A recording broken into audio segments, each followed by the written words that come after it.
and welcome to WeWork. This is WeWork Moorgate, so it's one of the 10 buildings that we have here in London. We've also got an 11th one opening next month, so that is Waterhouse Square. Just to introduce myself, my name is James, I'm one of the community team here. I just want to get a little bit of feedback from you guys. How many of you guys have actually been to a WeWork before? Could you show your hands?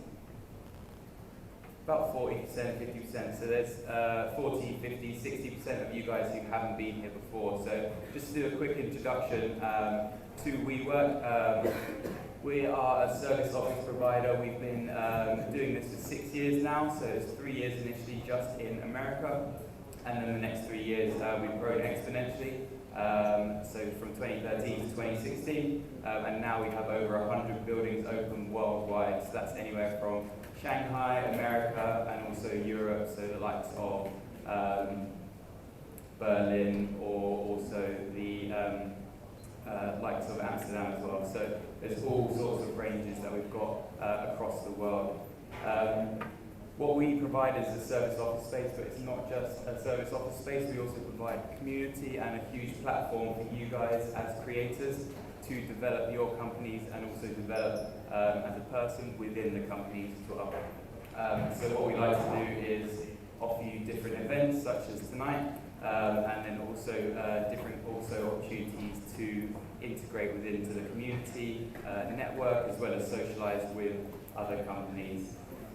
We have a referral app, so if anyone doesn't feel like this space may be right for themselves, but could be right for one of their friends, then please do come to myself or Sam, who's just at the back right, your back left-hand corner there, and we will be able to help you out with any queries or any questions that you've got.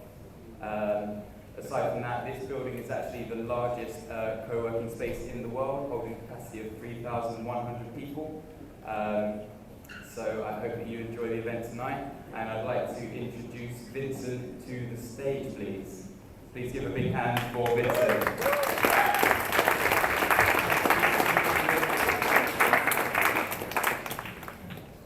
By a show of hands, how many people have launched something before? How many people want to launch something? And how many people have a massive marketing budget to spend on launching it? It's really hard to launch things. I find it's one of the most common things that people underestimate. They tend to think that press alone will save you. Firstly, it rarely does, and secondly, it's very hard to get press. So I constructed this talk outside of my normal talks on growth hacking and personal branding because no one knows how to acquire traffic and users, and probably less than 1 in 100 founders have any sort of impressive launch or know what they're going to be doing in the first 1 to 3 months. So all of their life they're putting into this project is a waste of time. There's also very little practical information on how to launch anything. Pretty much every guide to launch a product is all off the back of get a lot of press on day one. And that's fine. Press is the single biggest driver of mounting of traffic really quickly. But at the same time, if you don't get that press, then your product is dead. So I constructed this talk so that anyone with a product, whether you can get press with it or not, will be able to launch something, we'll be able to launch a Kickstarter, a crowdfunding campaign, and be successful. So here are some things I launched. Planet Ivy, I took it from 0 to 1 million visitors a month within 1 year. That was a slow launch. We used the lean startup methodology, create a basic product, iterate, see what's working, and then improve on it. Screen Robot, we had the formula for a launch, so that went to 0 to 1 million visitors a month in 100 days. Secret Source Conference, our conference series had over 800 attendees on the very first day. So we got a team of 11 people to work on it for free as a community project. It was a really interesting experiment because it involved a lot of people, but we pulled together some massive speakers, 2 great venues, and made that happen from nothing. I launched an agency which had immediate agency revenues and a very fast launch from day one. My first ever speaking gig in America was South by Southwest B2B, and to prepare for that launch, I gave 6 months of talks in the UK to perfect what I was doing. and it was voted best workshop at South by Southwest despite being pretty much my first talk there. So preparing at the moment by doing it over and over is a great strategy. And Secret Sauce, my first digital book, we did it with 1 month's preparation. It's raised just under $75,000 so far, and that's where I'm pulling the majority of these examples from. So this was our chart for Kickstarter. So as you can see, we had a very big first day, a pretty big second day, and then it was just an ongoing walk all the way up to the end until the last 2 days where it spiked again. So when you're launching a crowdfunding campaign, the first 2 days are going to be extremely important, and the last 2, but your chart will be flat if you do not do stuff every single day to build it.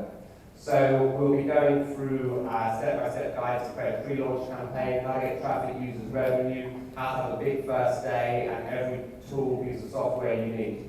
So as a disclaimer, you guys are totally fucked.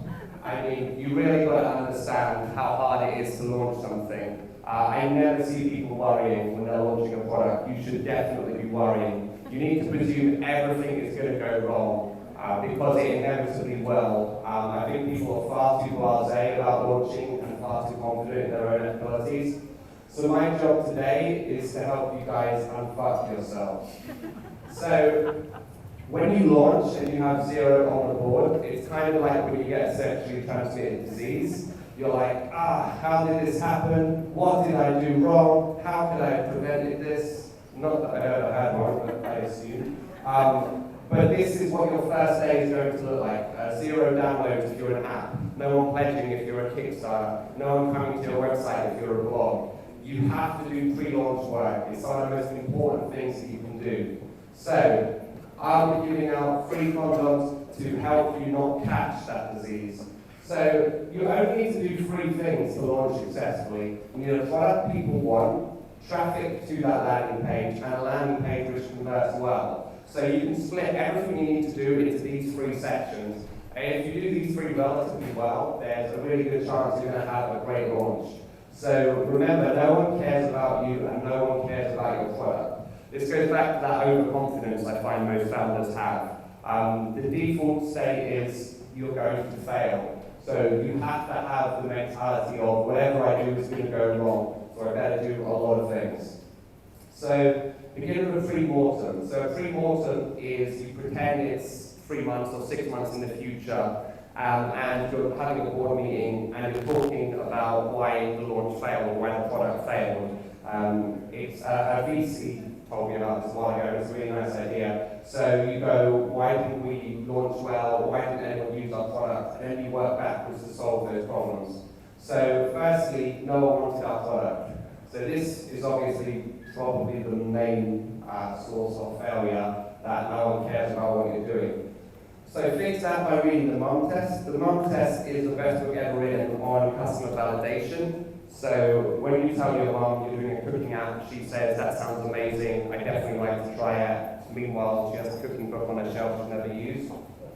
When you go to a networking event, you tend to go to people, I'm launching an app, what do you think? And people will say, well, that sounds great, let me give you my email and I'll get back to you. And then they never speak to you again. What you should do is say, my friend is launching an app, I don't know if it's any good, what do you think? And you'll get much better feedback. There's also questions you should never ask people such as, would you buy this product? Would you pay for this product? Would is a terrible word. No one really knows what they want. Create a free sign-up form. If no one signs up or shares to their friends, this is a bad sign. If you announce it on social channels which have a few followers and no one touches it, that's a bad sign. And one of my favorites, can you write down 5 people who would buy it off you right now? This number should really be 20.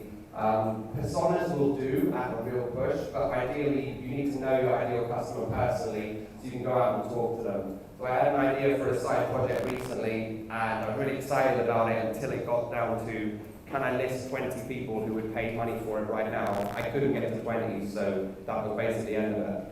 So you should be really close to your target market. So I've been giving talks to startup founders for the last year, so I really understood what their pain points were before I launched the book. So, secondly, not enough people waiting for it on day one. So, do a pre-launch campaign. I'll go into the basics of that. Make sure every single person possible knows about it.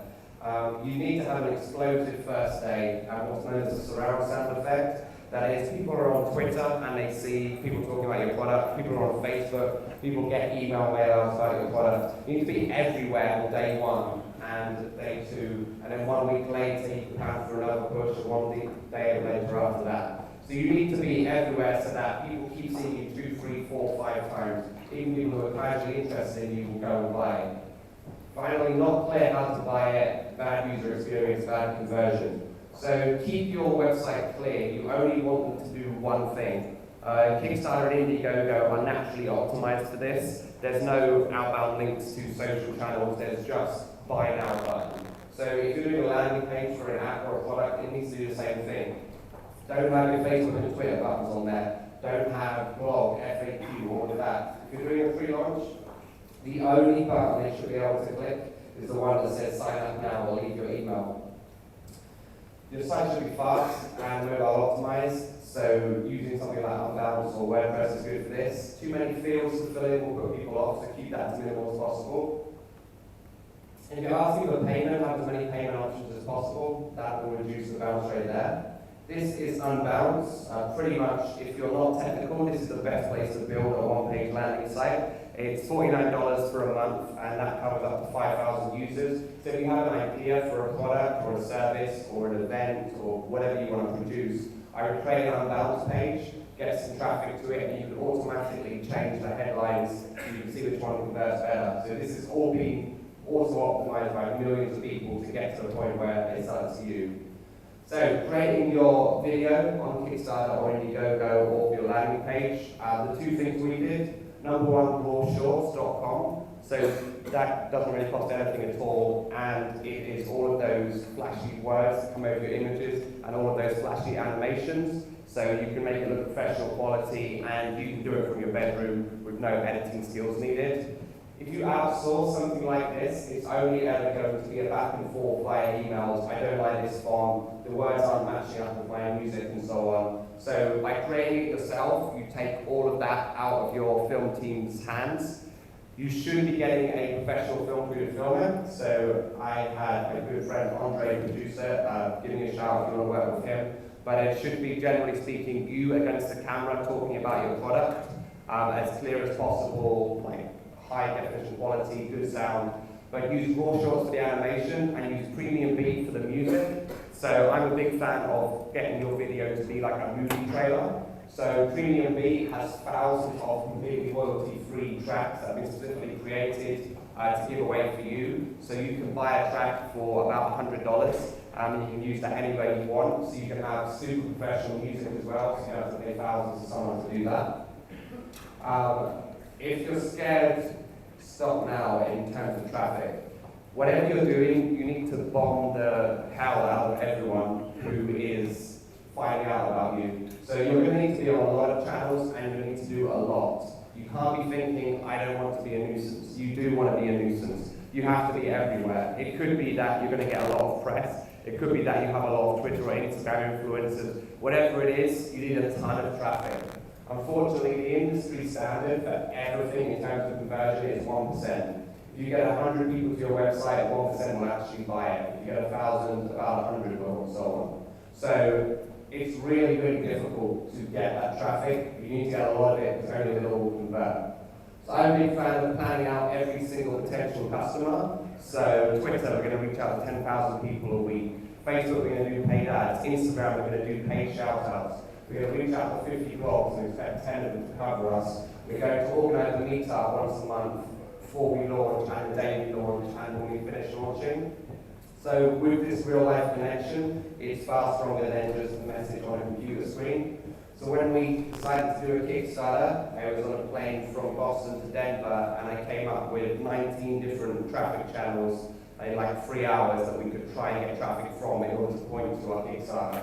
Some of them didn't work, and some of them worked really well. So one of the main things people ask about our own Kickstarter is, what was the magic growth hack you did? And I love to say that we created a fake profile of a girl on Tinder, a message voice saying you should start a company, buy this guide. But we didn't really do anything. We just did solid lead bullets as opposed to one silver bullet. We found all the people who we were connected with on LinkedIn, Twitter, Facebook, and our email list, made them aware that we were launching this, and then on day one we told them it's now available to buy, and they bought it. Yes, we had built up a few followers on the channels, but it's nothing substantial that anyone here couldn't do in about 3 to 6 months. So it's all about having a free community interested in what you're doing, and start building your lists now. So LinkedIn, Twitter, Facebook, all of those places have people who will listen to what you're doing. So start building those now, even if you're not launching in the next 6 months. And you also need to have your dream shops, so the big PR, the big influencers. So you should also be trying for those, but the key is that can't be your only acquisition method. Because if for whatever reason people don't like your face or your product, they're not going to feature you, and that's the end of your product. So have these shout-outs planned, but don't rely on them. Track your links. So Google Analytics made this really easy to do. There's a link here, the last slide has my email on, and I'll email you the slides that you can click, and you can track every link, so you know where all your traffic comes from. 1,000 true fans is all you need. Everyone wants millions of people to know about their product, but actually 1,000 true fans will cover you. 1,000 true fans in anything in life will be enough for you to live off that. Whether you're a musician, an artist, someone who sells services, if you have 1,000 people who like what you do and will generally buy everything you do, that's enough to live on, if not more. So normally cultivate through giving stuff away for free. So writing blogs, giving talks, putting on events. Through all of that giving away for free, you build goodwill and people willing to listen to you. Most people, when they're launching something, they do what's known as a drive-by shooting. They come out of nowhere, try and hit you with something and expect you to convert, even though they haven't heard of you before. So you have to build that in advance, and then they will share what you're doing with their friends, and their friends trust them, so it will grow from there. So some people still say, I don't do social media. You just don't get to say that anymore.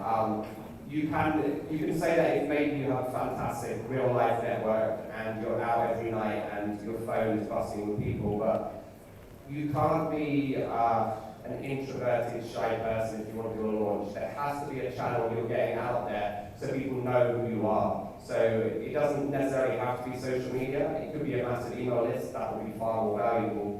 But you have to have somewhere where people know about you, hear from you regularly, so that when you put out the word, people listen. So these are 1,000 true fans, are the people who download or buy it on the first day, making everything easier. So here are some sites you should be building lists on. So pretty much everyone should be building some sort of following on Facebook, Twitter, LinkedIn, email, and a viral pre-launch campaign. For most products, I would probably say Instagram too. And also peripheral sites, depending on your audience, so Pinterest, Tumblr, Periscope, and so on. Facebook is the biggest driver of any site ever. So the first and easiest way of getting traffic from Facebook is your personal profile needs to be your professional profile. You don't get to have a private life if you're full-time making this project launch happen. Everyone is on Facebook all day. Facebook is the reason we care about things like Brexit. None of us watch the news, but people are continuously talking about it on Facebook, so you cannot escape it. Everyone from the top CEO to the youngest intern is on Facebook all day. So if you do a status update, then people are likely to see it. So you have to build your personal network, and this is where your 1,000 true fans will begin on Facebook.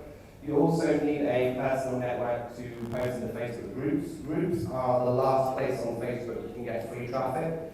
So what you want to do is tap in your niche into Facebook, find all of the groups, find the admins of those groups, and then find all of the other groups that they're in by clicking on their personal profile. Join all of those groups, and then you should have between 25 to 35 different groups of over 800 members. So when you have launch day, you can put that link in all of those groups that people know about it. You should join those groups and get traction by saying, who's on Twitter, here's my handle, follow and I'll follow back. Just put your handle below, everyone will do it and it'll build your page rank. So building a Facebook page is important because you'll need to retarget people to that page. The only problem with building a page is people can say yes or no to the invite if they even see it. But if you invite someone to a Facebook group, they are in it by default. They don't have to opt out. So if you and your co-founder both have 500 friends, then you will have 1,000 people in that group in the first 2 hours. So invite everyone in, they will then have to opt out, and then you have a group around your niche. So don't have it your brand name, have it whatever your industry is, such as fashion or music.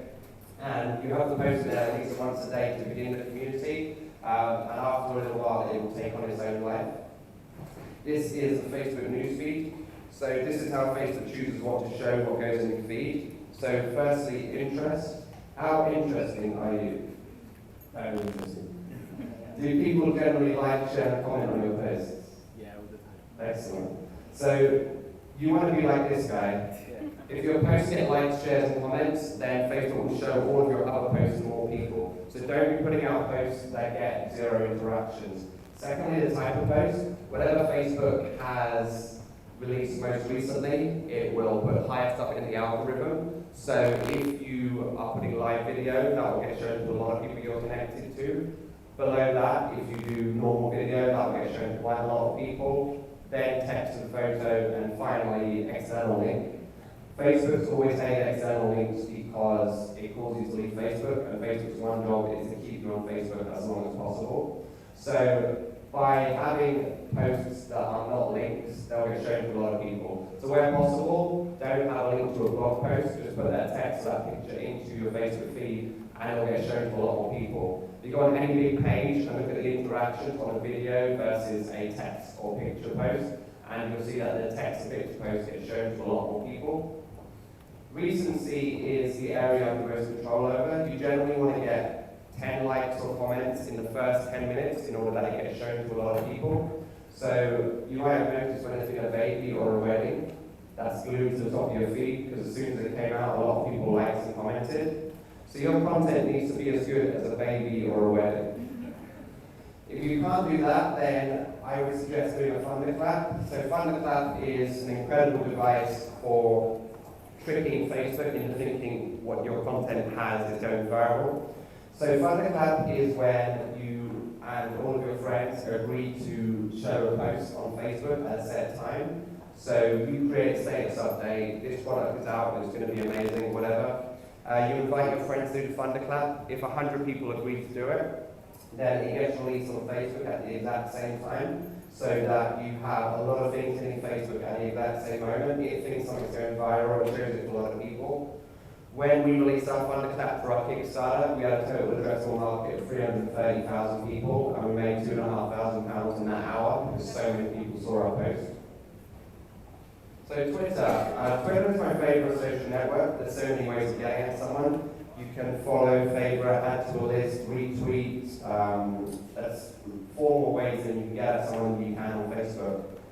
And Twitter, it's expected that you reach out to people you don't know, and because a tweet only lasts between 8 and 17 minutes, you can post a lot to Twitter. On my Twitter feeds, I was posting once every 30 minutes, 24 hours a day for the entirety of my Kickstarter campaign. And about once a week, I got a, "You're posting this too much, I'm unfollowing." Meanwhile, I was getting a flood of traffic from Twitter, and it was almost our highest referral for traffic. So for me, the whole point of social media is to get traffic to your website so people can buy something. Especially at the stage we're at, if it's a young company, you can't eat off brand awareness, engagements, and interactions. You need to eat out people converting on your website. So the whole point of social for me, get that traffic, get the email, get them to convert, whatever. So it's really vital when you're using a platform like Twitter that you post a lot. And you can reach influencers a lot easier on Twitter than other platforms because you just have to search what their details are to find them. So this is audience, this is the best Twitter tool of all time. You can search by gender, job title, location, whether they're a company or a person, like excellent targeting. So log in, put in your Twitter account, search who you're searching for. Let's say it's a product for musicians, you just type in musician. And it brings up all of these people on Twitter. So there's like 500,000 musicians on Twitter. So that's a hell of a lot of people you can target out of what you're doing. So from here you can follow them, you can add them to a list, you can basically find all of these ways to get in front of them. You can look at who's tweeted in the last 15 days, they're super active. But from here, you can start building a list of people who are interested in your product. So you can build that pre-launch campaign or get to them once it goes out live. So if you want to find super targeted people, you can build that list in Twitter. You can export to a Twitter list. You can export about 3,000 people a day using Audience. Then go into that list on your Twitter and manually follow about 100 to 200 at a time. And these are people who are guaranteed to be interested in what you're doing because you search through their bios using Audience. So if you have a brand new Twitter account, don't follow more than 50 to 100 people a day for the first month. Second month, 100 to 200 a day. Third month, 200 to 300. And because you've hyper-targeted, there's a good chance your fallout rate will be high. So when you're reaching out to people who haven't heard of you before, you don't want to go buy my stuff. The best way of doing this is to give them something for free. So a free sample, so free chapters if you're doing a book, first access to whatever you're doing, free gifts, or they get paid with tweet.com, they get something in return. So in our case, if you join our pre-launch campaign, you've got a free chapter of our book, How to Get Press. So through this, whether they pay for the product or not, doesn't matter. They get something for free either way. So LinkedIn, if you have a serious product you're launching, something in the recruitment space or consulting or some heavy business space, then groups are the best way to reach thousands of people. The bad news is groups are full of spammers and some groups are closed to new members, so it may take a bit of time to find the right people. But once you do, every time you post into a LinkedIn group, it'll get seen by all of those people. Instagram, somewhat niche specific. So I don't think every company needs Instagram, but the easiest way of getting high engagement is to get to influencers on Instagram. So Ninja Outreach is how you find influencers. So go on here and tap in your niche, and it will find you all of the. Oh, I've been in America for like 3 months, so I'm going to say niche instead of niche. I can't convert that. Ninja Outreach is how you find influencers. Just tap in your niche and it will find all those people you can reach out to. If you do written content, Analytica, copy and paste your article in and it will scan it for keywords and find all the influencers who've used those keywords recently. So you can reach out and say, hey, I saw you just released an article on Bitcoin. I read one also, you should share it. Audience, again, will help you find Instagram influencers. So you can search by whether they're a boy or a girl, a company or a person, and how many followers they have. And if you're just starting out and have a low budget, I would say between 10,000 and 50,000 is the best way of getting followers from influencers who don't cost too much. But for really, really big effects, probably over 100,000 followers, which probably costs more. Email is the #1 traffic source. It will provide you a huge boost in traffic and revenue. Someone said to me, you can have a massive Facebook, Twitter, email, Instagram. I would always choose email. People are in a different frame of mind when they open their email. They're in work mode, so particularly if you have a product which is related to work in some way, there's a good chance they'll convert. On social media, they want to see BuzzFeed articles, pictures of their friends on holiday, complaints about Brexit. So they don't want to be talking about products when they're on Facebook. But everyone has to check their email every day. The old saying is people under 25 don't use their email, and that's true until they get a job. Now they're just like everyone else and have to check their email.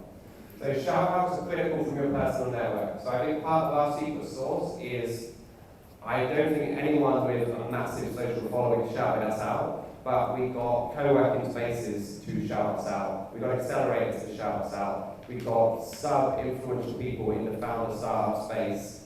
People from the networks we were connected to, Camden Collective, all of these small places full of entrepreneurs, we got them to give us shout-outs in their email newsletter, and all of them contributed bit by bit in the lead bullet style to success. This is Hello Bar. If you have a standard website and you want to collect emails, this is the way to do it. So you add it to your site, and it collects emails automatically, so people just leave their emails. The 2 best call to actions are 10% off if X, and we've written an ebook on Y. So 10% off anything in store when you sign up to a newsletter. Or if you don't sell something, we've written an ebook on the 10 things everyone does wrong in our industry. Give us your email together. This is Email Hunter. Type in any company's, so anyone's web address, and it will find all the email addresses of people who work at that company. So if you want to sell to someone and don't know how, this is a great resource. Once you have that email, I wouldn't recommend cold emailing. The response rate is just so small. What you want to do is use Discoverly, discover.ly, and go on anyone's Facebook profile, and it will show you all the LinkedIn connections you have in common, go on anyone's Twitter, all the Facebook connections you have in common, and so on. And from there, you can get an intro. It's a much better way of getting an actual response. So a company who did a Kickstarter had less than 1% response to cold emails, but 50% when they were getting warm intros. It makes a massive difference. So quickmail.io is something that I wish I knew about 6 weeks ago. So I noticed every time we did a mail out, the number of replies started to go down because we were hitting the promotions tab on Gmail.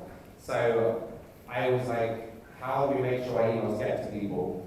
So we started emailing everyone individually, one by one, every time we had an update with people who were most interested in what we're doing.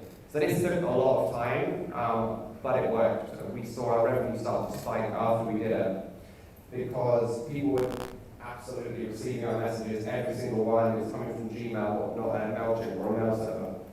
So quickmail.io is fantastic. It sends all your email mailouts from your Gmail, not from some random mail server which 100 million other people are using. So by using quickmail.io, every person gets a unique email. It lands in their inbox, not their promotions tab, so your response rate and open rate is going to be far better. I would make the claim that using quickmail over MailChimp without being all of that A/B testing different titles, A/B testing different fonts, everything. This one thing, because it lands in the inbox rather than promotions, will massively increase the number of people who see your email. Kickbox will get rid of your broken email addresses. So if you have a lot of broken email addresses, so people who have left the company or people who mistyped their email address, then you're going to bounce a lot of emails and you get sent to spam a lot quicker. So Kickbox is well worth doing, only $10 for 1,000 emails. Of all the things we did to make our Kickstarter successful, I would say having a viral pre-launch queue was the most important. So most people, when they start a campaign, they do a standard landing page, give us your email, we'll let you know when we launch. This is bad because at the very moment people are most excited about what you're doing, you are cutting off that flow. So with a viral queue, you say you are in 500th place in our queue to launch. If you share it with your friends, if you like us on Facebook, if you follow us on Twitter, you move further up the queue. And in order to incentivize those people, you want to put gifts at the top of the queue. So free samples are good. Receive our product first is good. So whatever your product is, have those benefits. So we'll write a blog post for you, free consulting time with me, free webinars, free entrance to a secret Facebook group. Ideally, you want to have things that don't take up too much time or effort. So for instance, a lot of people do t-shirts for Kickstarter. It's a waste of time. There's basically no margin on them. And it's a real hassle to get them built and printed out. You want to have things that automatically scale, so bonus ebooks or PDFs. Once you create it once, it will scale even if 1,000 people buy it. So our pre-launch queue, so we only invited 1,500 people, and that doubled to more than 3,000. So we doubled the amount of people who were talking about our product we actually only launched this 3 weeks before the Kickstarter launched because we decided to do it last minute. So if you're doing a 3-month campaign, you should be looking at 5,000 people in that queue, 10,000 people in that queue. So every week it was very last minute. But yeah, this meant that on day one, all we had to do was do an email to everyone in the queue saying, right, we're live now, and we made £10,000 in the first day. So when you have a viral pre-launch queue, people are hyped about what you're doing, people are talking about what you're doing, and then they buy it. So in terms of what should be in the emails for that viral launch queue, you should buy a book called Product Launch Formula by Jeff Walker. It's the strategy we use and it works really well. So it's basically you're going to send people free emails before you launch. The first one says why you're doing it. So in our case it was, I can't believe how many people come and see me talk. I can't believe how little people know about user acquisition. There's a real need here. But as someone who runs a marketing agency, only a few people can afford to pay me, so this book was a way of giving out my knowledge to as many people as possible. The first email was about that. The second is what. So what is the product? So in our case it's an ebook and a video course. We're going to go through step by step everything you need to know about growth hacking, how to do Facebook, Twitter, Instagram, SEO. And then the third email is how. How do you buy it? So it's coming out in 1 week. It'll be available on Kickstarter. You pay by credit card. It should be out by July.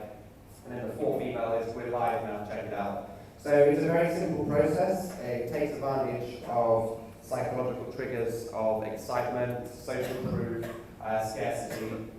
So if you've never written those emails before, that's fine. The product formula goes through it step by step. So you have all this data on all the people who have used your pre-launch SKU. So we had over 20,000 social engagements, and we didn't really put that much effort into do that. It gamifies itself really well if you have a product people want, people will be excited to share it. So we use queueat.com, but they don't quite have a jet package for all startups. But you can use Matra app. It does pretty much the same thing. They've had over 1.2 million people go through their system so far. So it's a viral waiting list that using it costs like $50 or less. I have a discount with Vincent 25. But if you want to build a viral waiting list, this is the way to do it. People are really scared to ask their friends and family to help them on new products. This is a very bad thing. For whatever you're doing, you should be able to get the first 500 email signups at the very least, if not more. If not 500 people talking about your product, sharing it on Facebook, Twitter, if not buying it. So the way you can do this is message all your LinkedIn contacts in batches of 20, message all your Facebook friends as a private message, tweet all your Twitter followers one by one, and email all your contacts one by one. If you're not prepared to do this, you're not ready to launch a product. Friends and family are people who are going to help you the most. So by getting in front of them, there's a really good chance you'll start a conversion funnel. So this is your community management cheat sheet. So this is all you need to do in terms of basic social media. If you do this, whether for your company or for your launch, you pretty much don't need to hire someone to do social media for you. So you want to use Buffer. Buffer is social media software. It has really easy features such as what time you want the post and what days you want the post to go out. It's like TweetDeck and Hootsuite. I just find it's a better product. So by using Buffer, you can send to Facebook, Twitter, Pinterest, LinkedIn, and Google Plus all at the same time, so that it's a massive time save. So you want to block out 9 o'clock to 12 o'clock every Sunday night and do your money post every Monday, Tuesday, Wednesday, Thursday at 10 a.m. A money post is when you're asking for something to do with your company. So check out my event, check out my blog post, we have a new product, check out our website. You do that because people go to work at 9 a.m. and they tend to work for an hour, then they go on Facebook all day. So by having that 10 a.m. post, people are like, this is vaguely connected to my work, I'll check it out. So send it to all of those networks at once. And then at 5 or 6 o'clock, when people are fed up and they want to go home, you do a fun post. So a viral meme, a quote, a funny picture, so that people feel relief. They click like, they comment, and that drives your page rank up so people see your money post in the morning. You can send a few more tweets around that. You can also set up your peripheral networks, Instagram, Pinterest, etc. You can pre-post at Instagram using later.com, so you don't have to physically be there. You can set up your Instagram post for the week. And write your mail out on the Sunday. So people tend to think, oh, I'll just do my mail and I need to send it out, but then it's so busy in the week with all of your other work stuff, it never gets done. So by doing this, you pretty much have everything covered in your community management, and then you can do the fun stuff, which is just checking in throughout the week and see who replied. So here are some crowdfunding essentials. What I would give advice about when you're starting out something new is, firstly, do a lot of research. So when we decided to do it, I spent a week just researching how to do a Kickstarter campaign so that I was not in a position where I didn't know anything. And secondly, people like Anthony Robbins and Tim Ferriss, when they want to learn something, they speak to the 5 best experts in the world about it. or the 5 best people you can find. So I spoke to someone who'd done multiple Kickstarters successfully, and a lot of these tips he gave to me. So firstly, approval can take a week on Kickstarter and Indiegogo, so start early. Do not do it the day before you launch, because it can ruin your whole launch strategy. You only need 50% of your target hit in the first day, or it's a long journey to success. It's better to have a lower target and hit it early. When he was struggling with some of his campaigns, he found a lot of people were visiting his site saying, you may not hit it, I'll come back later, and then of course they forget about it.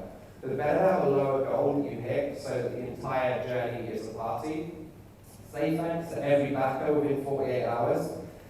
He was telling me he was shocked because so many people got back to him and said, you're the first person to ever message us after we backed something. And people have backed a lot of projects.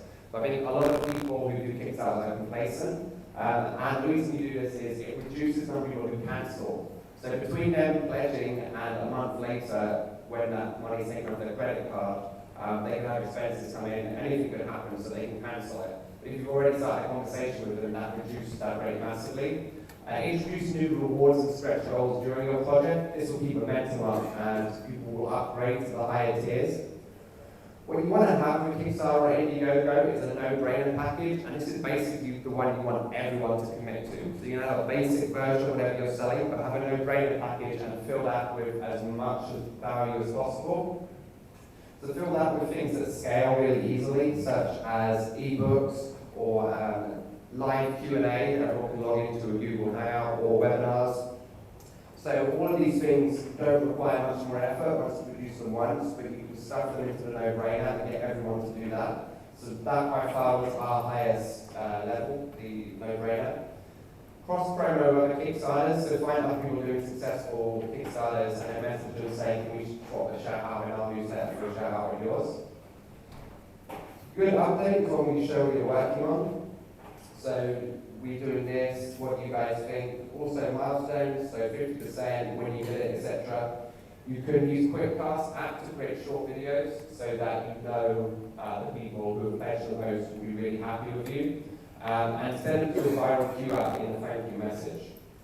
After the campaign, I would suggest having a post campaign. So the best way of doing that is Indiegogo in demand. That's the one we're doing right now. So a lot of people think when their Kickstarter finishes, well, that's the end of the traffic. But it's a really bad mistake because people don't check their email for a few days, people don't check their Twitter, their Facebook. So your Kickstarter page actually receives a good chunk of traffic for at least a week after it finishes.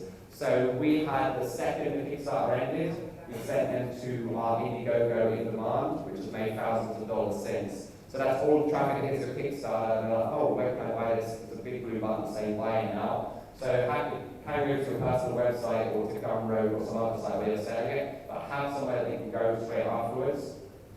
So as a general rule, PR, if you're doing a quirky product, is the best way to hype your Kickstarter. So I know the rest of this talk has been about how to get it without PR, but as a general rule, if you're doing something like a physical product, PR is fantastic for getting that flow of traffic on the first day. So your technique should be, go on Kickstarter and Indiegogo, search all of the similar products and look at all the places they got PR. The way to do that is do a reverse image search on the picture that's in Kickstarter and Indiegogo, put that into Google and you'll find all the places that covered it for press, as well as anywhere that they included on the Kickstarter. Then get a list of all those journalists. You can hand that to a virtual assistant, a virtual Valley, really good virtual assistants, and then they can find the emails of all the journalists. Then you can say, I saw you feature a similar product recently, we're launching this, would love for you to cover it, if possible send them out a free sample. But what you want to do is have as much press as possible, receive information about you in advance, and you want everyone to feature it on the same day, the day your Kickstarter goes live. If you've ever seen a Kickstarter have an absolutely massive first day and you wonder why, I guarantee it's because a load of PR has done it. My friend just done an Apple Watch competitor and she made $100,000 in the first day and she gets substantial press behind that.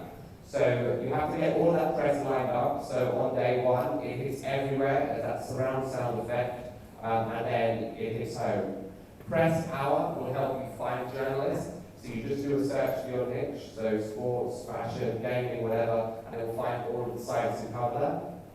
Hey Press will find any journalist in the world, so you can very quickly say TechCrunch or their name or what they normally cover, and it will find those journalists. So when you're overwhelmed with tasks, as you should be when you're doing a launch campaign, split your to-do list into things that directly make you money on that campaign and things that don't, and only do the side that directly make you money. You do some price out stuff and wait until later. So I'm going to meet interesting startups founders who are looking to scale, anyone looking to do Kickstarters and needs Skype consultancy. We don't actually grow the campaigns, but I can go over it with you. Also for places to give talks and meetups. We have a conference company called Secret Source.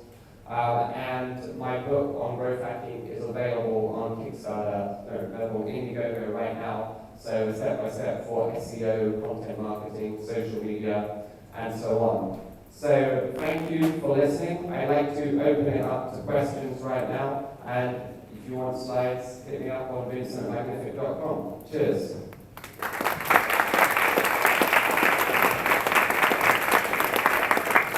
We already have one. So a lot of what you said is based on digital products and books. Do you have any advice to offer for someone who's launching like a physical product, like a retail fashion store?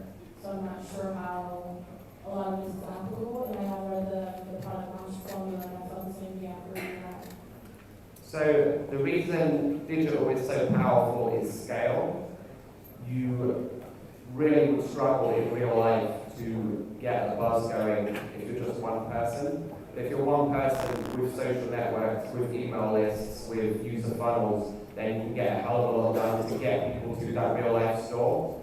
So for instance, you could hold an event, get everyone's phone numbers and use Snapchat to get them live alerts, to get them come into the store, live alerts when you have new fashion, live alerts when you have 2-for-1 sales. So this will facilitate being able to do things a lot faster. The alternative, if you really don't want to do anything digital, is to go out 7 nights a week and network with influential, rich, powerful people. I did it recently in New York, and it can happen really quickly. So you can do it without social if you network with the right people who are connected to PR, connected to powerful companies, give them value, something they want, then they can shout you out. But for the most part, so much can be done digitally. If a retweet can reach 1,000 people, that's so powerful. To reach 1,000 people in real life without social would be so difficult. So all of this can work agnostic of what the product is. I haven't even really talked about what the product is. I presume it's a good product, but all of this can be pointed at anything. Yeah. How do you qualify the lead? So, for example, you mentioned several times, get the email and try not to complicate things with many questions in a form. But how do you then follow up and qualify the lead and focus on quality instead of quantity, which is an issue, for example, when business has? So, specific to which channel? In general, obviously online. So, ebooks, like, how do I qualify the lead? So I think it's specific to what channel that you have and how you gain the leads. So I gave a lot of talks, and this provided a lot of leads who were relevant, interested in growth hacking, so then we wrote a book on it. With Twitter, there's 2 ways of getting at people: looking in their bio using audience, and also looking at what words they tweet using TweetDeck. So by this, you can tell that they're interested in what you're doing. With Facebook, likewise, building a personal network, and people would only join a Facebook group if they have an interest in that. So for whatever channel, it's fairly easy to work out what those relevant leads are. What's more difficult is when you're using mainstream things like magazine ads. So all of these channels are hyper-targeted. I mean, as you get bigger and you're targeting bigger channels, then they tend to work a little less. But yeah, you should just have a feeling for what channels work. Yeah.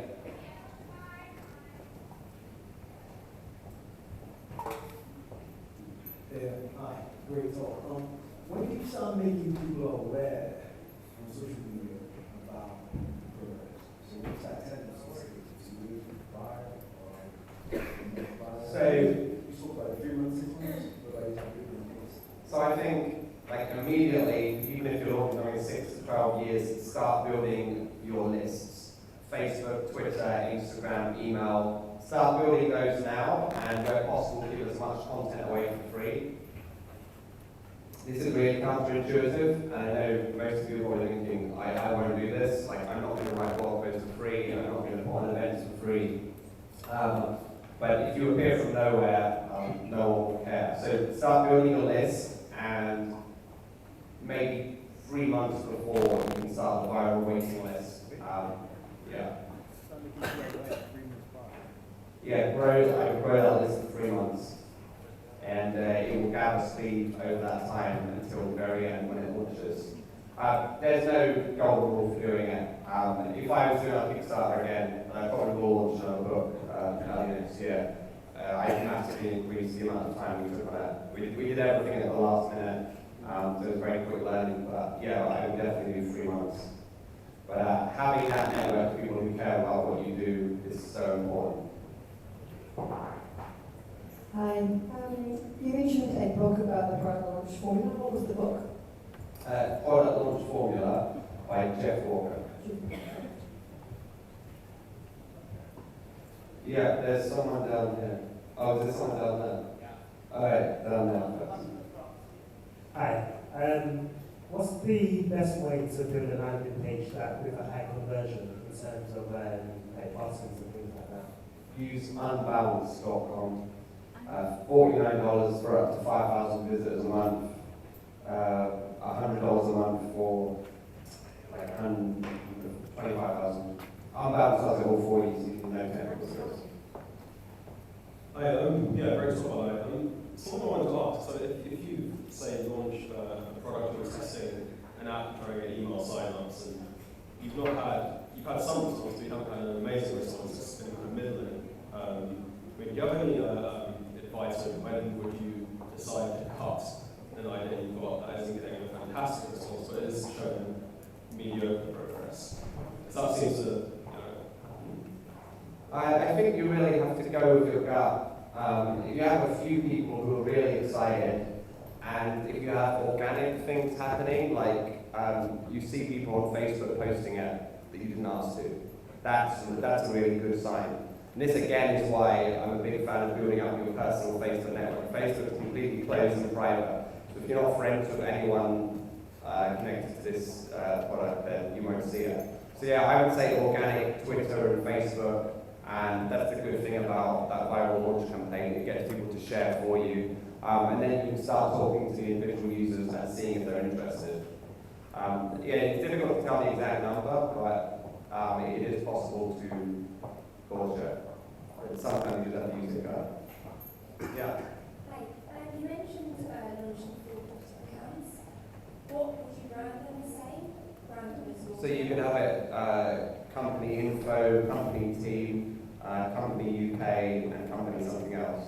The point is you can grow 4 at once, you can follow 4 times as many people, reach out to 4 times as many people, so that you can get between all those 4 accounts something approaching decent traffic. So I had my 6 main accounts posting every 30 minutes. So it was just constant traffic to the site every single day. Okay, and when you finish the campaign, is there a way or software to condense them all into one without losing followers from the other accounts? Yeah, you can say follow this main account, but people generally don't because you're eating traffic from 4 channels. Why would you reduce it to 1? Okay, thank you. Abdul from a startup called Pass the Popcorn. Vincent, thank you for your talk. Really good, thanks.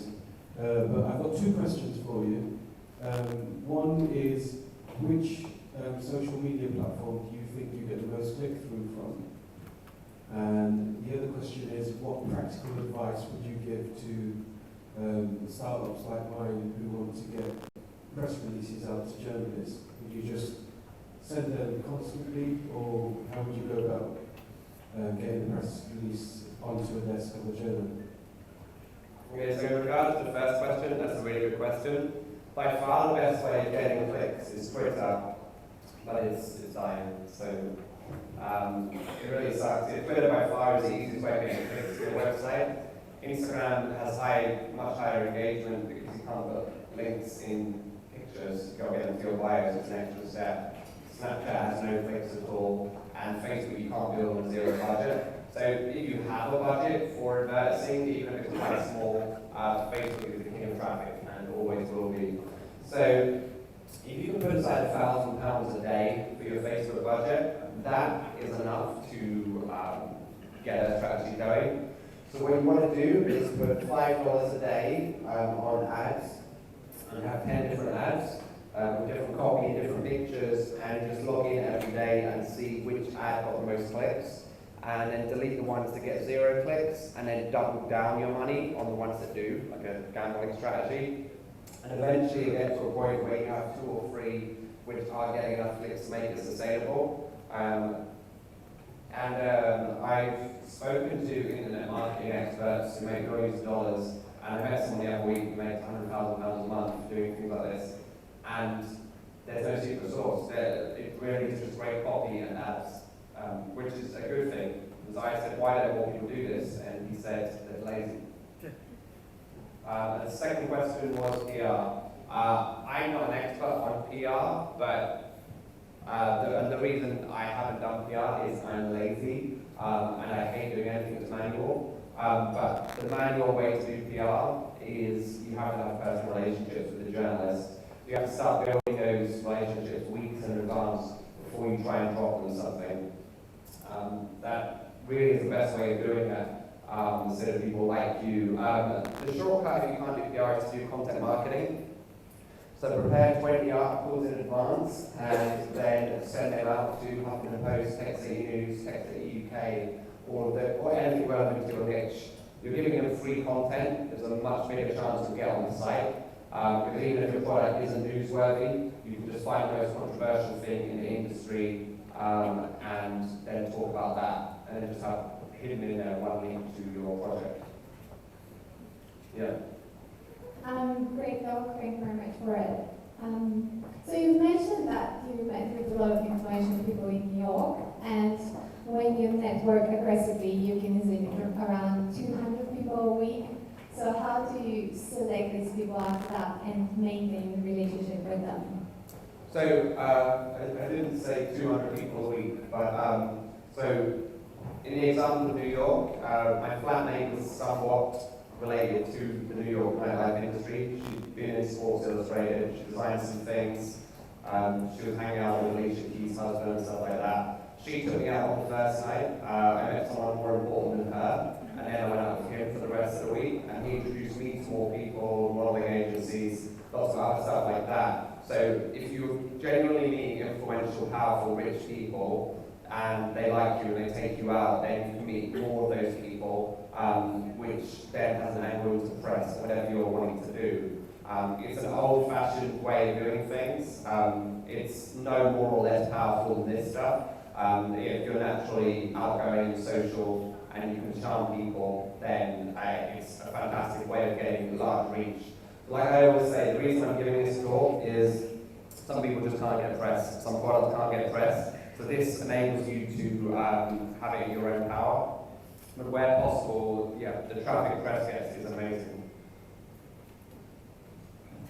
Hi, Vincent. Actually, transitioning off that question, Mrs. Barney, I went to your talk on Wednesday at IDEA London, and after your 2 talks tonight, I've come to realise that you're the type of guy who has this wonderful ability to not care. I don't care if I'm a nuisance, I have to do what I want to do. If 100 people unfollow me, it doesn't matter, because 1,000 people have followed me.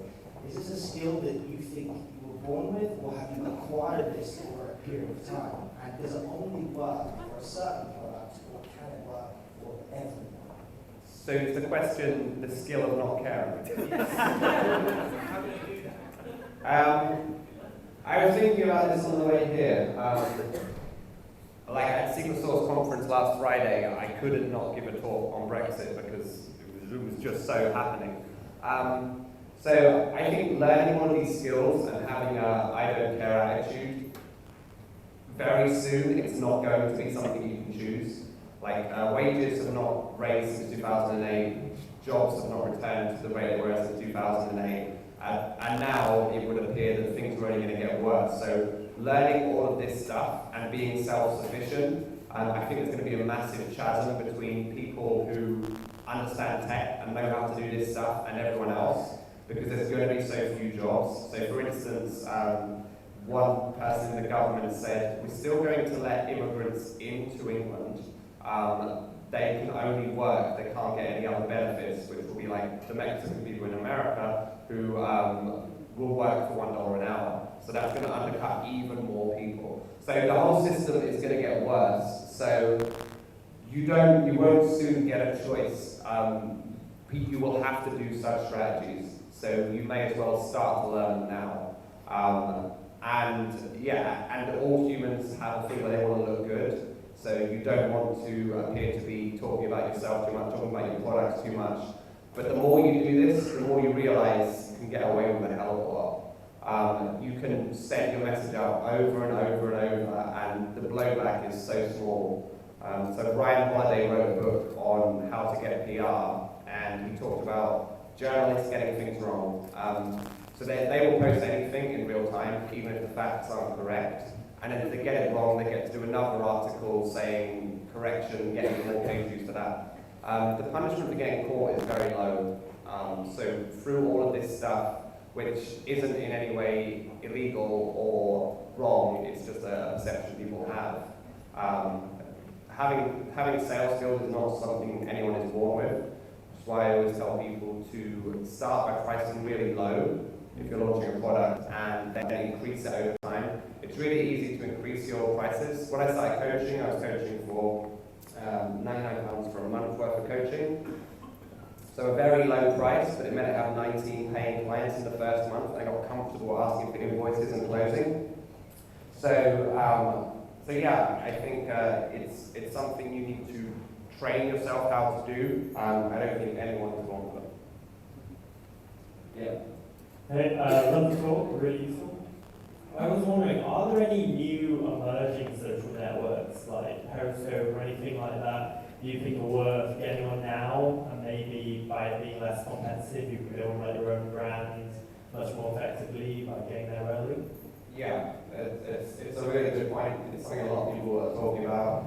Gary Vaynerchuk said it's worth joining all of them because 1 in 10, if you become an influencer early on, it will be worth all the time putting the other 10. For me though, I can't see any clicks. And as someone who's starting a company, you need clicks to a website. It's not good enough to get engagement. I mean, Instagram does have 20 times engagement, Twitter, but likes don't pay the bills. So Snapchat is probably the best one, but that really depends on what business you're doing. Unless you're somewhat good looking, people won't want to watch videos of you. Ditto Periscope and Facebook Live. I don't know how much you can really Snapchat for most companies. If you're in the event space, you can post your events, that will look cool.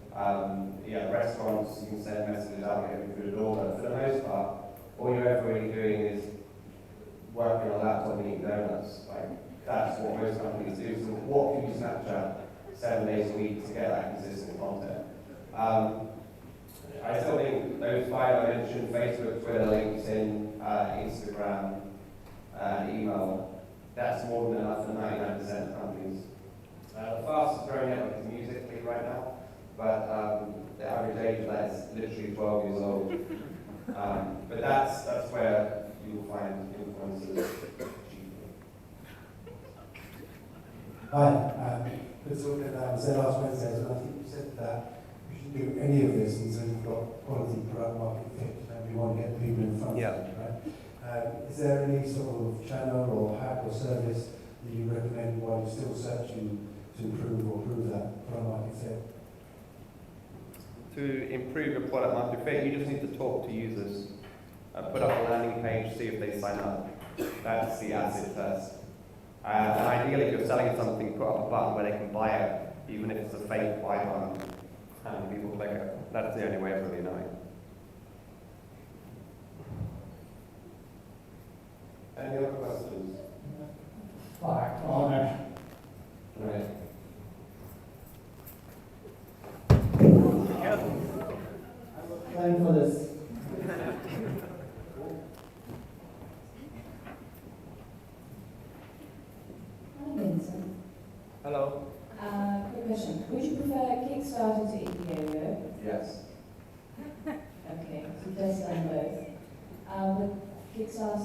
post-launch? Does it have a post-campaign? Kickstarter don't have a post-campaign. We chose Kickstarter over Indiegogo because Kickstarter has bigger network effects. So network effects are the number of people within Kickstarter who find out a project from within Kickstarter. So we made about £8,500 just from people buying it within Kickstarter that we otherwise wouldn't have made. So Kickstarter is a much bigger site than Indiegogo, so much bigger network effects. Indiegogo contacted us. We were just going to put the book on Gumroad anyway, but then we put Indiegogo and we've made a few thousand on Instagram already. So off Indiegogo internally. So definitely Kickstarter. However, hardware products, a good algorithm on Indiegogo, that might be the exception. So did you increase the threshold for your funding, or did you consider... The Indiegogo campaign is ongoing. No, I meant for the Kickstarter. Did you, when you reached your threshold, did you think, okay, should I continue increasing it? Should I raise when raising? Once you set the date, you can't change it. You can't push it on. Okay. Where I was actually looking, I would have liked to, you can't. But once you set the 30 days, that's it. Thanks for coming to all 3 talks. Thank you very much, Vincent, for this talk. Actually, I have a question. Let's say you have a product which is designed for a very, very specific audience, or let's say academic institutions. Does it make sense that you target the general public with it at all? And what would be the best way of targeting your narrow band audience, actually, if you know? Knowing where they hang out and then reaching out to them. So it could be Twitter, could be Instagram, could be nightclubs, could be startup events. You just have to go and be everywhere. Like my first startup idea, me and my co-founder Lewis, it was market research for nightclubs. No one was doing it. I'm not sure anyone was doing it. So we went to Fabric on a Friday night between midnight and 2 a.m. and we were like interviewing people. Like it was a big hassle to do. We went to Heaven nightclub. We interviewed people there and giving us data to the nightclub. The startup idea didn't end up going anywhere, but that's what you need to do. You have to go wherever you're going to get that feedback. Like in my case, I give all these talks, I meet all these founders, so I know what people want. And likewise, the idea I have for modeling agencies just came about organically when I was in New York. They have a very specific pain point, and I may be able to solve it. My question is about the interface between personal and professional Facebook profiles. I'd always unfriended people who I actually knew in real life. Last week, following your advice, and after releasing a short comedy film that I made about Brexit, I reappropriated some funny visual content, and it went viral. And shortly thereafter, I started getting hundreds and hundreds and hundreds of friend requests from randoms. And my gut reaction was, well, I don't know them, so I don't want to friend them, while they were following me. What are your thoughts on that, as in friend or follower? Do you just friend everybody, or do you just leave them as followers? You raise a good point that should have been my deck. Turn on following on your Facebook. It's not on by default. I only turn on that I thought it was natural. But yeah, I think it's a classic example of why you should let them be friends with you. The main reason you want lots of friends is that every time you release something, if you have a lot of friends, someone's going to click like. The more people that click like, the more people it's going to show it to. That's the main reason you need that. So definitely accept them. Yeah. Sorry, what was the name of that? Just that social network you spoke about over there. The new social network. I can remember the musical.ly.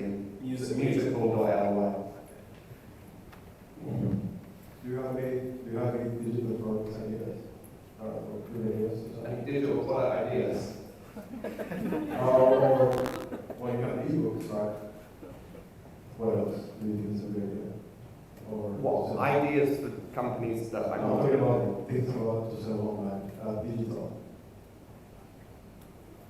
I don't quite understand the question, sorry.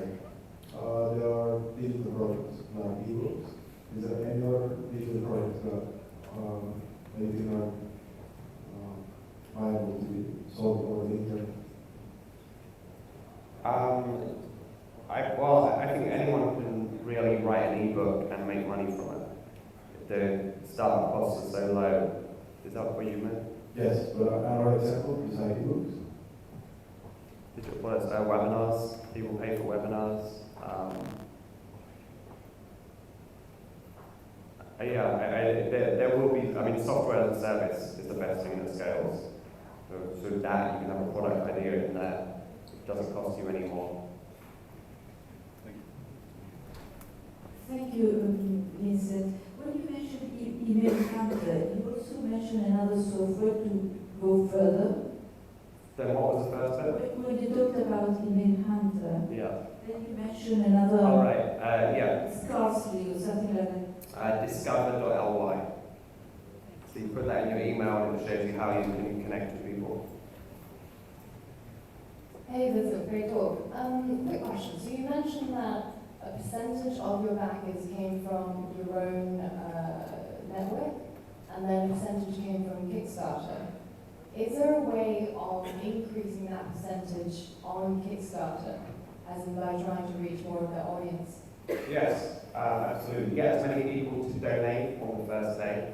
Well, actually, there's about 100 parts of the algorithm. It's a bit like Google's algorithm.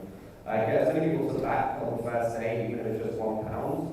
Get as much traffic to the page as possible. Get as many social shares as possible. Get as many links from other websites as possible. So sending it as much traffic as possible will move you further up the queue. And that's a good way of getting it. We ended up trying out paying a company to put us in the top 20, but it didn't make much difference. But yeah, it's well worth doing, understanding the algorithm and trying to toy with it. Yeah. I'll come back to you. So you've been talking about Kickstarter and Indiegogo. Yeah. Do you find that it's similar when people launch Crowdfunding or Seeders campaigns? And with that, talk about there being a split between people who obviously brought, followers who brought to the Kickstarter campaign, what have you, and there being people in Kickstarter already who are then backing as well. Do you know if it's a similar kind of split on Crowdfunding or Seeders? I have to be careful not to get sued, but I have heard with fairly good authority all the equity crowdfunding sites have very, very little network effects. Crowdfunding, Seeders, those two. I don't know about the American ones, but just heard from a few different data sources. They don't have very much network effects. Unless you're one of the killer ones and they put you in the email and stuff. Yeah, I have a very close personal friend who thinks equity crowdfunding is about to implode because no one exits. There's been one exit on the likes of those platforms for like 1 or 2 in 5 years. They're saying bring your own investors. Yeah, and then at that stage, do you really need them? I mean, for a startup idea, you really should just be able to build a product, get users, and get investment. There's still so much SEIS money in the UK. If you have like a killer round, then you'll probably get good network effects. Mondo probably got great network effects, but yeah. Kickstarter, if you can do Kickstarter, that will be the best. It's one of the biggest websites in the world. Very insightful talk, Mr. Thank you very much. I have 2 questions. The first one being, so if you have a website and the main mode to promote your website is through search engine optimization, all the things that you sort of mentioned out there, they are pretty much part of it. When you talk about websites, all these search engine companies such as Google keep on changing their algorithms. I mean, after every 5-6 months. How do you keep up with all these tactics that you mentioned? Suddenly the algorithm changes and then you have to re-target everything with your campaign. If it happens within when the campaign is run. And the second question is, basically, I mean, a foundational question, like how do you make people like guest lost to you? I mean, since maybe you have a trust circle of 1,000 people, but still they might be not having time to write that stuff for you. I mean, how do you go on further? So I didn't talk about SEO because generally it takes a bit of time, and this talk was intended for anyone launching in the next 3 to 6 months. SEO is the best form of traffic you can get. People are typing in a very specific thing, they go to a site and buy it. SEO is amazing. I'm going to try and do more of it sometime soon. Basically everything I spoke about is generally algorithm agnostic. All of these strategies will work regardless of algorithms. And the reason for that is, it's like people say, 400,000 hours of video go online every day, so it's noise. But very simply, if you have people on your Twitter, Instagram, email list, they're going to see your post and click. So it doesn't matter how much noise there is, you'll get to see that, although things like Twitter reach is declining. As for guest blogging, I'm not a massive fan of it because everyone's doing it, and there's so many failure points. The article has to be good, then the title has to be good, then someone has to okay to put it on their blog, then that blog has to get enough traffic, then enough people have to click through, then enough people have to convert. It's too many steps. It's so much more simple to get an email or Twitter and just send them a message. So it can be good, but it's like run every day for the next month if you want to get fit. The learning curve is so steep that I think most people won't be able to do it. So I don't think it's that big unless you know the sites and you know the traffic. Okay. Just a counter question to that. Yeah. So if someone very influential, like you talked about in the fashion or modern industry, does that for you, I think that could be a deal breaker for you, considering that the person has a lot of other contacts that they can talk about it. I'm thinking example, I went to the salesperson who just did 1 deal a year and literally blew it completely, just 1 deal a year. So you never know if you talk about that one person that writes guest blog for you, it could be your deal breaker as well. What are your thoughts on it? Yeah, absolutely, but it's a lot to risk a whole company on. And I think if you have a business where one sale is worth £100,000, then your model's different and you're optimizing for that one thing. But in a general launch strategy for a product or app, you can't have all of your eggs in that one basket. But yeah, like my agency only ever has a few clients at one time paying a high dollar amount. So we optimize for that until we can book and recognize very well. But yeah, it just depends what your model is. We'll take 2 more questions. Hi, Vincent. Great talk, by the way. I've been to one of the before, they were awesome. Thank you. So our product is actually our content. So people are used to receiving that content for free. And now we're trying to have events where we would get them to pay for tickets. Do you have any advice for how we would get people that are used to receiving our content for free to then kind of pay for it on like a one-off basis? Well, it's something that's close to my own heart, having run a SQL Source conference. You're in London, I presume? Yes. So one problem with events in London, there's just so many of them, that it's hard to get people to pay unless you have like the CEO of Google, like Startup Brian did. So with SQL Source conference, we've gone down the sponsorship route, so we can make thousands of pounds of sponsorship for people who want to reach that audience. So last Friday we had a lawyer company, a company that teaches people to code, a company that is an app, so you can rate pictures, and a company where you can have live polls in real time, and another one called Money Penny, but I forget what that one does. So we had lots of different sponsors that all wanted to reach our market. So yeah, so that's how we monetize, and we kept it free.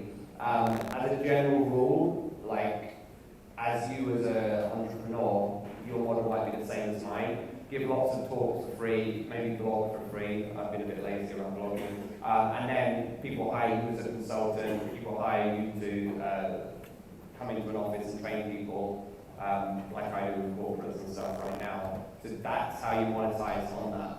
But there's also the counter theory that people value something more when they pay for it and more of them will turn up. But I just think it takes so long to build a swell of free users. Like for the music industry, it used to be once you have 50,000 fans, that's the tipping point where you'll start to get signed and so on. And I've also had until 5,000 people care about what you're doing for free, don't try and monetize. Thank you for your talk. If somebody at a level that you said, I don't do social media, that level, if they want to start and reach the level of the networks that you're talking about, any quick tips to get a level of, I don't do social media, well, you don't have to do social media. Like, I don't really do it. I just give talks to people ask to work with me. The point is you have to have one big traffic source.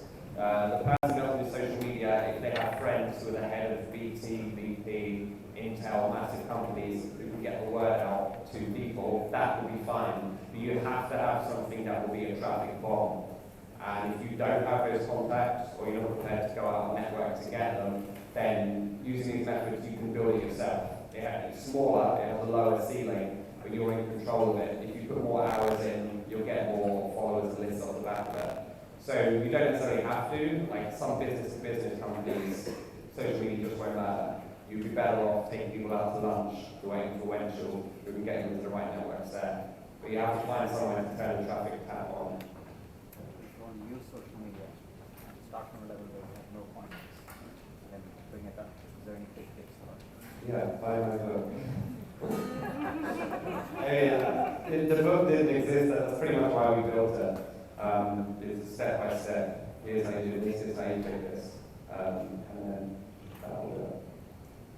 I think that's a good note to end on. Thank you.